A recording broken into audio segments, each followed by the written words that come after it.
Caríssimos irmãos e irmãs e também rádio ouvintes, continuamos na carta aos Romanos. A carta aos Romanos é uma carta mais profunda do desenvolvimento da justificação pela fé de São Paulo. Começou na carta aos Gálatas, apesar da carta aos Gálatas estar depois na Bíblia, ela foi escrita primeiro. Então todos os biblistas dizem que foi uma preparação para a carta aos Romanos. Então na carta aos Romanos, São Paulo vai destrinchar essa justificação pela fé, que deu muita confusão. Lutero interpretou como se fosse a solus fides, só fé. Por isso que você vê que muitos irmãos evangélicos, hoje é muito heterogêneo, né? Porque tem mais de 40 mil denominações. Mas de uma forma geral, eles são muito fixados em quê? A Bíblia, só as Escrituras, mas você tem que aceitar Jesus com duas testemunhas. Já viram isso? Não? Hã? É muito, muito forte isso, né? Você tem que aceitar Jesus para nós também. Como se nós não aceitássemos Jesus. Até teve aquela história que eu contei comigo, interessante, quando no início da minha conversão. Lá em São Paulo, na residência, tinha muitas enfermeiras protestantes. E eu estava muito fervoroso na fé. E elas ficavam me apurrinhando, deixa eu usar uma palavra aqui, mais tranquila. Que eu deveria aceitar Jesus, com duas testemunhas. E aconteceu uma coisa inusitada. Um dia eu falei assim, quer saber? Chama esses pastores de vocês aí. Eu tenho Jesus, o que custa? Eu falo, eu aceito. Aí eu fui lá para a região dela, juntou sei lá quantos pastores. Ajoelhei, fiquei rezando a Ave Maria. Falei, vai. O que você quer que fale? Que aceita Jesus? E aí, algo que interessante, né? Não imaginei que poderia acontecer ali naquele meio. Na hora que eu ajoelhei, e os pastores rezando, aí um deles falou assim, para! Aí o Senhor colocou no meu coração que ele não precisa nada disso. Que ele já foi escolhido desde o ventre. E que o cetro de ouro está na mão dele, não na nossa.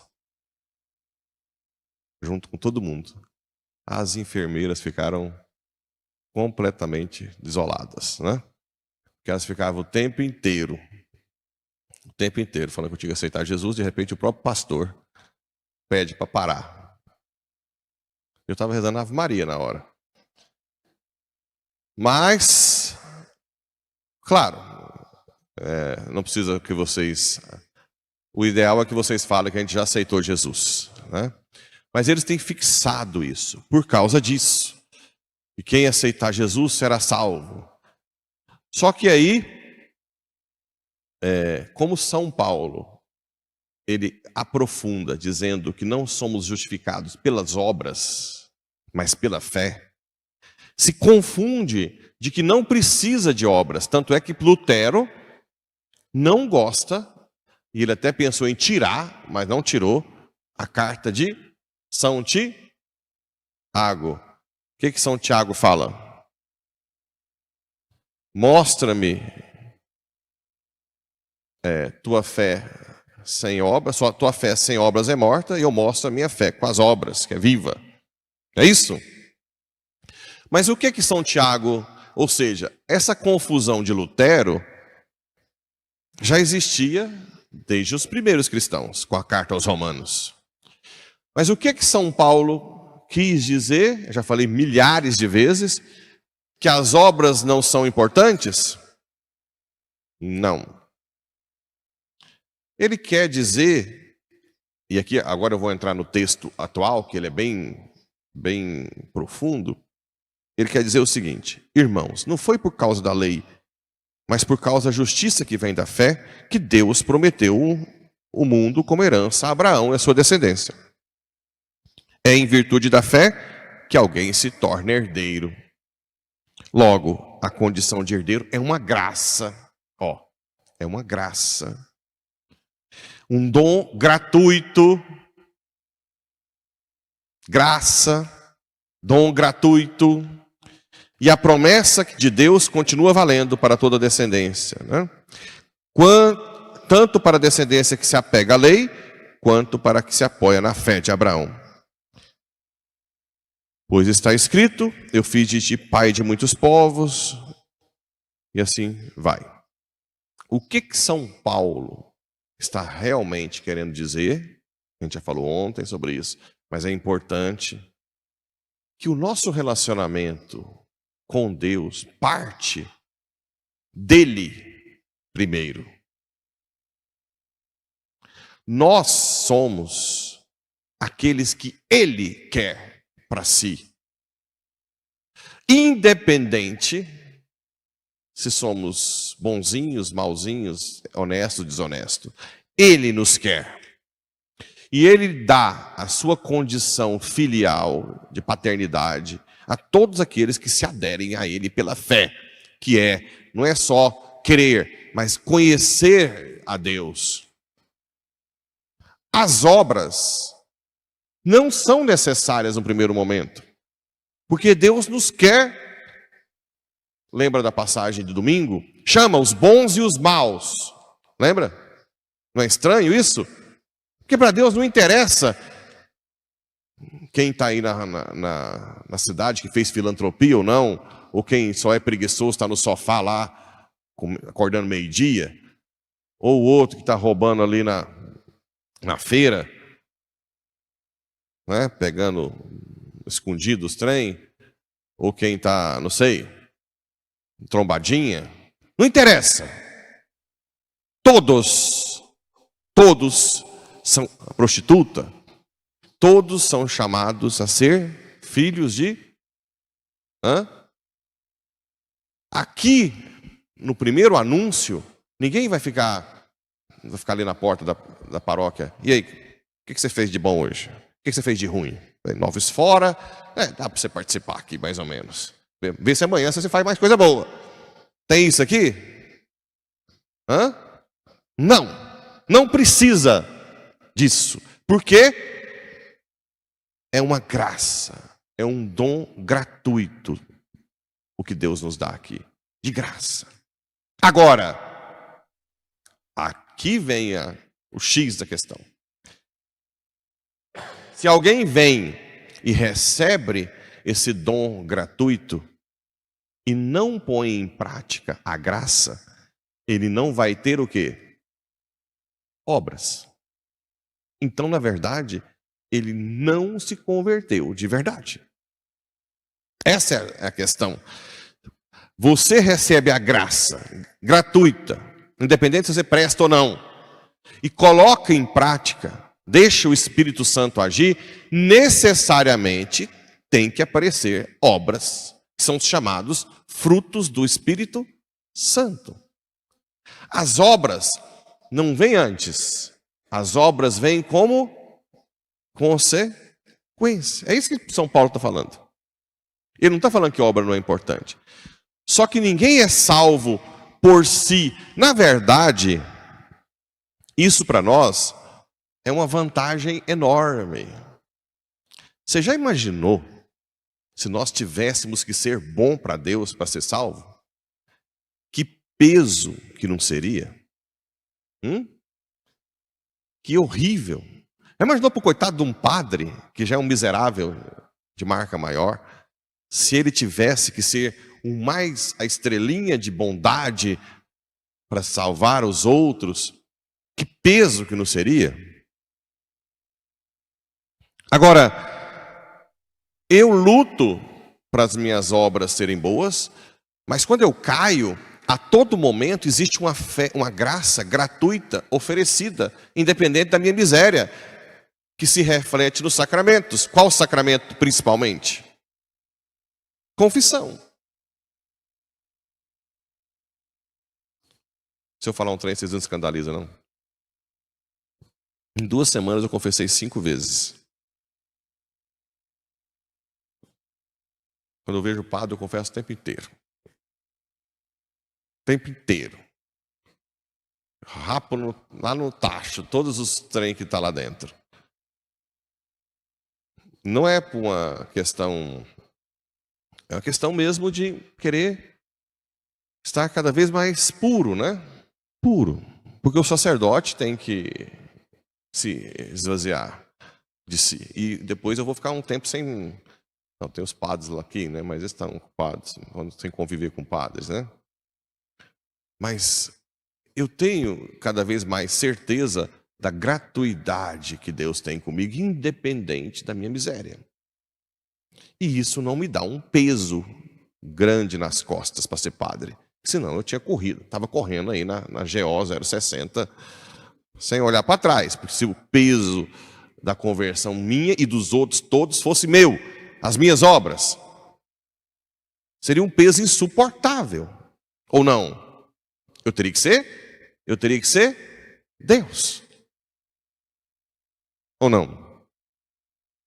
Então Deus não quer isso. Nem para mim e nem para você. Ele quer que nós estejamos aqui em paz, lutando, sendo fiel, sem hipocrisia, mas lutando. Caiu. Tanto é que as pessoas que não são muito de igreja, às vezes se autocondenam com o pecado mais do que quem tem uma vida espiritual mais longa. Chega, eu de novo, estou com vergonha, padre, faz um drama. A pessoa que tem a vida espiritual mais avançada, ela já confessa, ela já aceita a gratuidade. Porque, na verdade, a autocondenação é orgulho. É você querer ser bom para Deus. E não consegue. Ninguém consegue ser bom para Deus.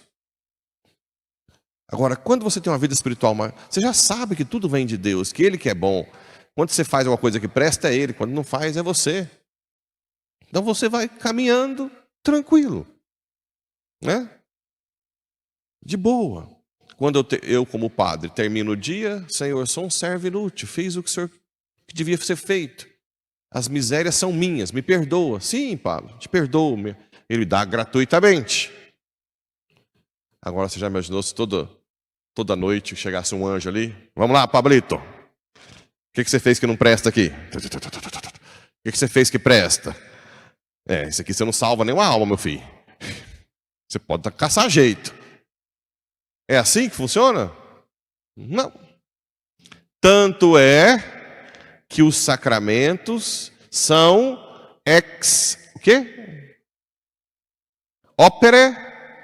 Operato. O que quer dizer isso? Não depende da santidade do padre para que os sacramentos aconteçam. Não depende da santidade. Claro que depende da santidade do padre que a pessoa acolha a graça do sacramento. Porque se a pessoa descobre que eu tenho um rolo, que eu roubei, ela fecha o coração e não deixa a graça entrar. Mas a graça do sacramento ela recebe, independente se eu sou um canalha. Se eu celebro a missa validamente, é válido, né? E depois o Evangelho, então vocês entendem bem essa carta aos Romanos, que já começa na carta aos Gálatas, né? A justificação pela fé. Não quer dizer que não tem que ter obras. Não quer dizer que nós não temos que ser pessoas melhores. Mas é como fruto do Espírito. E não como necessidade prévia para relacionar-se com Deus. Nós não somos salvos porque somos bons para Deus. Nós não somos escolhidos porque provavelmente vocês estão na escória da sociedade. Foi os piorzinhos que Deus quis chamar para cá. Quebra o orgulho de vocês. Como foi eu? Ontem eu falei que eu fiquei procurando o que eu fiz. O que eu tinha de bom para Deus me escolher entre todos os médicos lá? Nada. Nada. Era o mais petulantinho, mais sonhadorzinho. Nada. Primeiro foi gratuito. Sem querer nada de mim, né? Então é importante isso. Só que muita gente não aceita. A pessoa quer ser boa, quer ser diferente, ela quer estar aqui. Aí, meu filho, já era. Você não vai crescer espiritualmente nunca. E no Evangelho, Jesus fala que quem der testemunho dele diante dos homens, ele vai dar testemunho diante dos anjos no juízo, né? Tem muita gente que se esconde na hora de definir as coisas mais polêmicas, não se exime de Jesus, vai se eximir diante dos anjos quando você estiver no seu juízo, se você não luta pela verdade, tá? Se você cai fora, não quer complicaçãozinho, quer uma vida light, uma santidade 2.0, tem um 2.0, 3, tranquila.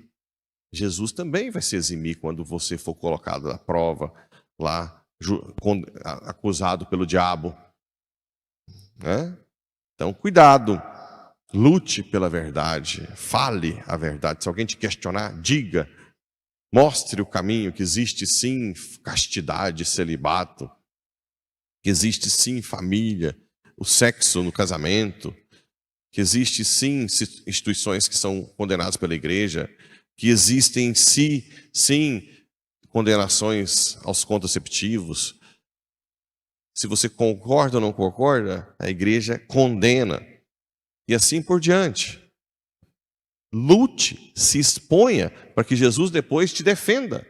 E não, como diz aqui, quem está falando é ele. Aquele que me renegar diante dos homens, será negado diante dos anjos de Deus. E qual que é a maior blasfêmia contra o Espírito Santo? O que é blasfemar? Qual que é o pecado que não é perdoado? Negar a misericórdia de Deus. O único pecado não perdoado é negar a misericórdia. Não acreditar que Deus vai perdoar aquele pecado. Ou não querer. Achar que está certo. Isso é a blasfêmia. Isso é o pecado contra o Espírito Santo. Você não aceitar a misericórdia ou não querer. Não, eu fiz isso e tem que ser assim. Bem, então, o que o Espírito Santo pode fazer? Né? Agora, se você, independente do pecado que tenha feito, você se arrepende, sempre Deus perdoa. Sempre. Sempre, sempre, sempre. Tanto é que nas confissões tem situações que você tem que ficar rodeando, né? Por exemplo, teve relação sexual no passado e teve um filho. Aí eu tenho que perguntar, você arrepende dessa relação? Não, padre, meu filho é a melhor coisa do mundo. Mas eu não estou perguntando do seu filho. Sabendo que a relação sexual fora do matrimônio é um pecado grave. Você hoje, padre, mas aí eu vou estar negando o meu filho. Não, criatura. O seu filho nasceu como um bem tirado de um mal. Mas o mal em si, você se arrepende? Demora. Tá bom, mas vamos reformular então. Né? Sabendo. Porque se não tiver arrependimento, não posso dar absolvição. Não posso. Né? Tem que arrepender. É uma condição sine qua non. Ou quando a pessoa, não, eu não vou perdoar. Sim, mas se você hoje, num sol, pensasse que poderia, lá no fundo, rezar uma Ave Maria por essa pessoa, eu caço de todo jeito, né? Você consegue. Não! Sim, mas e se você soubesse que você vai para o inferno, criatura? Você tentaria lutar para que você tenha pelo menos a vontade de ter o dom de perdoar essa pessoa? Não, padre, tá bom, já é um caminho, né? Então eu tenho que caçar a forma de que a pessoa dê um sinal de que vai perdoar. Senão eu não posso absolver. Ok? Então, na confissão, gente, não é... Ou então, quando tem um relacionamento com uma pessoa, sem casamento, um tempo, a pessoa era boa, aí não deu certo. Padre, mas foi bom enquanto durou. Sim, mas você não estava caçando. Se arrepende. Quando a gente pergunta, é do ato diante de Deus. Eu não estou perguntando se o relacionamento foi bom, se não foi, se a pessoa é boa, se ela não presta, se ela é... Não. Então, aprenda na confissão a separar o que é pecado daquilo que às vezes Deus tirou um fruto bom. Deus pode tirar um bem de um mal, né? Mas não misture na hora da confissão. Pois nessa hora o Espírito Santo vos ensinará o que deveis dizer. Bem, devemos ser amigos do Espírito Santo, buscar sempre a oração, porque sempre o Espírito Santo vai nos defender, nos iluminar, dizer quando temos que calar, quando temos que nos defender. Então, que primeiro reconheçamos que primeiro recebemos de graça o chamado à santidade. Depois é o Espírito que nos conduz. Depois, a misericórdia está sempre presente. Não negue a misericórdia. Abrace, aceite. Aceite a misericórdia de Deus. E você vai ver Ele fazer maravilhas na sua vida. Que Nossa Senhora interceda por nós. Assim seja.